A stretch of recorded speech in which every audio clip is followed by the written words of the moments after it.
Setelah memarkir mobilnya di depan, Aji menurunkan beberapa kotak makanan.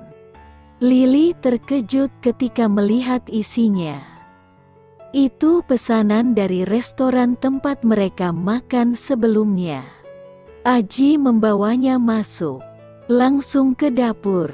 Entah apa yang dikatakan Aji pada emak, karena ia kemudian keluar bersama emak yang mengikutinya dari belakang. Wajah emak sudah terlihat sumringah, sama seperti saat belum tahu kalau Aji lah si bos galak. Dengan ramah, emak mengantar Aji ke kamar Jaya untuk menunaikan sholat asyar dan maghrib sambil mengobrol. Sementara emak membantu Lili mandi dan berpakaian. Usai sholat maghrib, Jaya sudah berganti baju dan sudah duduk lagi di sofa bersama Lili. Mereka melihat ke arah Aji yang baru turun didampingi emak. Kalau tahu ini Aji kita yang dulu. Emak pasti ke kantornya, kata emak sembari menatap sayang ke arah Aji. Kamu sih, Mas, gak pernah kesini lagi sejak selesai kuliah, lanjutnya. Mengusap-usap lengan Aji. Aji tersenyum tipis. Maaf Bu, saat itu Aji benar-benar sangat sibuk. Baru diserahin papa tanggung jawab ngurusin kantor saat itu. Emak mengangguk-angguk. Iya, Mas, gak apa-apa. Ya udah kalian ngobrol-ngobrol dulu. Emak mau siapin buat makan malam. Sempatkan makan di sini. Jie. Aji hanya menjawab dengan anggukan. Tatapan mata Aji berpindah ke arah Lili. Lili juga sedang menatapnya, tanpa ekspresi untuk beberapa detik sebelum akhirnya gadis itu tersenyum. Entah apa yang sedang dipikirkannya setelah tahu kalau ibu dan kakaknya mengenal Aji dengan baik. Hei, sini bro, duduk sini, masih banyak yang harus lo ceritain ke gue, kata Jaya sambil menepuk-nepuk sofa. Anehnya, Lili tak berkata sepatah kata pun. Gadis itu malah berdiri. Bang, Pak, Lili bantuin emak ya. Gadis itu tak menunggu jawaban Jaya ataupun Aji. Ia langsung ngeluyur dengan kaki terpincang-pincang menuju dapur. Tak peduli dengan tatapan bingung Jaya yang mengira adiknya akan ikut bergabung membicarakan kenangan masa lalu itu. Aji duduk. Dia benar-benar gak pernah ingat lagi soal kejadian itu. Selidik Aji. Jaya mengangguk-angguk. Enggak juga sih. Gue belum tinggal di sini waktu itu. Dari emak. Lili sempat nanya-nanya soal elu gitu. Tapi entah kenapa, lama-lama ia berhenti juga. Setelah itu dia lupa sama sekali. Itu aja yang gue tahu. Mungkin karena dia kan emang masih kecil banget. Gue tahu dari Tiar. Lili emang gak ingat. Tapi dia takut gelap. Takut tempat sempit dan takut air. Petik 2. Jaya mengangkat bahu. Dia sempat ngalamin kejadian lain. Dikerjai teman-temannya saat masih SD. Jalan-jalan ke Ragunan. Dan ditinggal oleh rombongan. Sampai malam. Adik gue terkurung di toilet. Jadi dia trauma. Makanya gue tinggal bareng emak dan ayah. Bukan paman-paman gue yang lain. Sekalian jagain dan nemenin Lili. Aji menegakkan punggungnya yang tadi bersandar di sofa. Dia gak teriak, nangis atau memberitahu orang. Jaya tersenyum getir. Lo lupa kejadian saat penculikan itu? Entah itu di bawah alam sadarnya atau gimana. Tiap dalam keadaan takut, dia malah diam dan duduk di pojokan. Menangis pun tidak. Membayangkan seorang anak yang ketakutan tapi tak menangis membuat dada Aji terasa sesak. Geram hati Aji pada anak-anak yang melakukan itu pada Lili kecil. Setelah itu, tanya Aji ingin tahu. Setelah itu, adik gue harus terapi dan konsultasi cukup lama untuk mengurangi efek traumanya. Jaya memandang jauh. Itu tahun-tahun paling melelahkan kami sekeluarga. Tapi kok dia ngelupain gue? Tanya Aji setengah mengeluh. Kepala Jaya menengok ke arah dapur. Kuatir adiknya ikut mendengar. Itu salah satu efek trauma. Jie, itu yang kami tahu dari psikiater yang nanganin dia. Karena itu kami sepakat untuk tidak mengingatkan apapun soal kejadian-kejadian yang bikin dia ketakutan. Lalu gimana sekarang? Selain fobianya, apa traumanya masih? Selama ini kami berusaha menjaganya. Emak dan ayah berhenti kerja supaya bisa fokus menjaga dan menyembuhkan trauma Lili. Tapi ya begitulah, meski sudah lama, sampai sekarang masih ada yang tersisa, kata Jaya panjang lebar.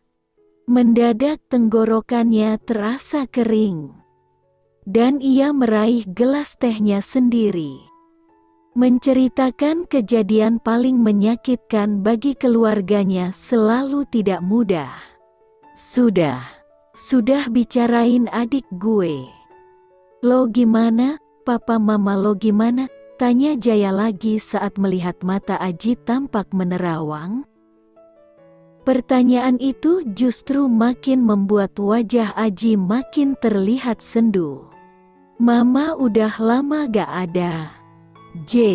Sakit jantung. Gak lama setelah pisah sama papa. Sedangkan papa sekarang sakit-sakitan. Terdengar suara helaan nafas Jaya.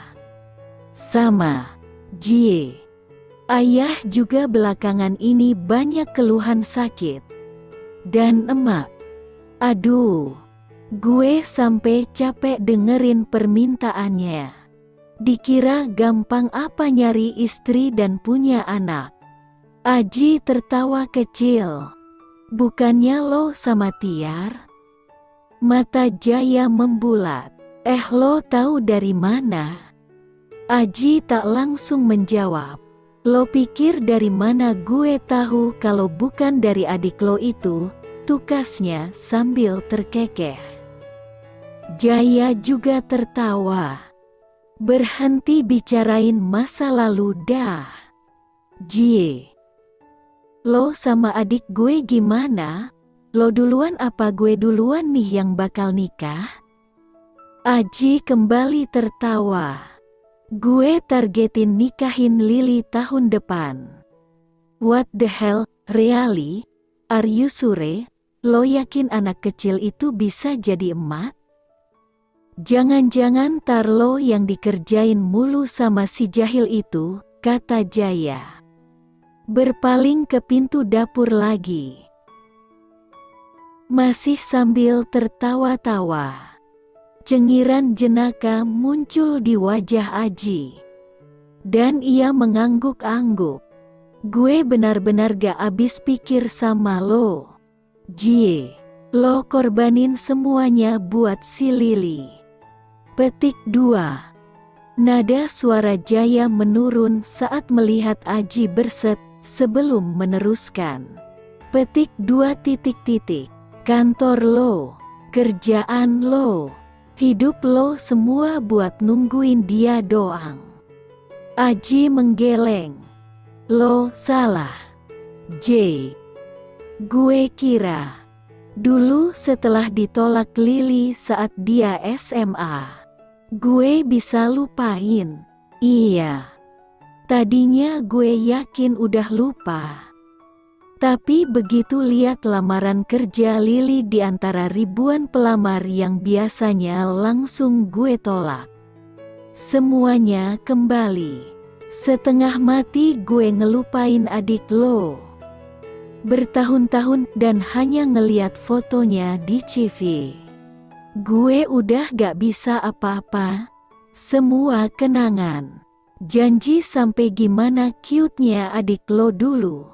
Gue inget lagi. Awas lo, Jie. Rahasiakan ini dari adik gue. Jangan pernah lo omongin ke dia atau nasib lo bakal jadi budaknya dia juga.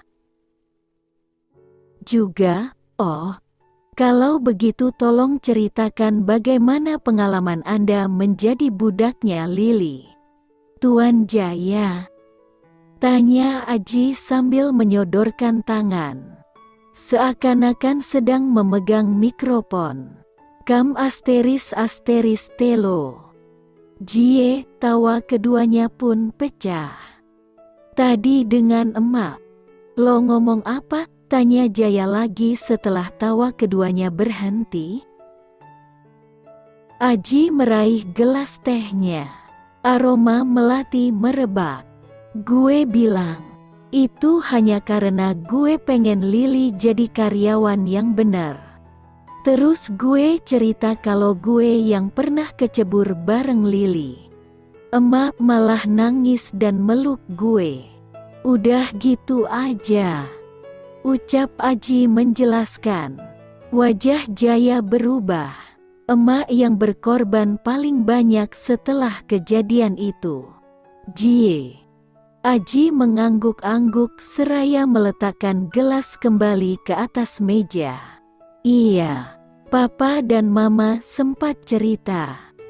Emak berhenti kerja, berhenti jadi pengacara dan tinggal di rumah, sampai menutup kantornya sendiri.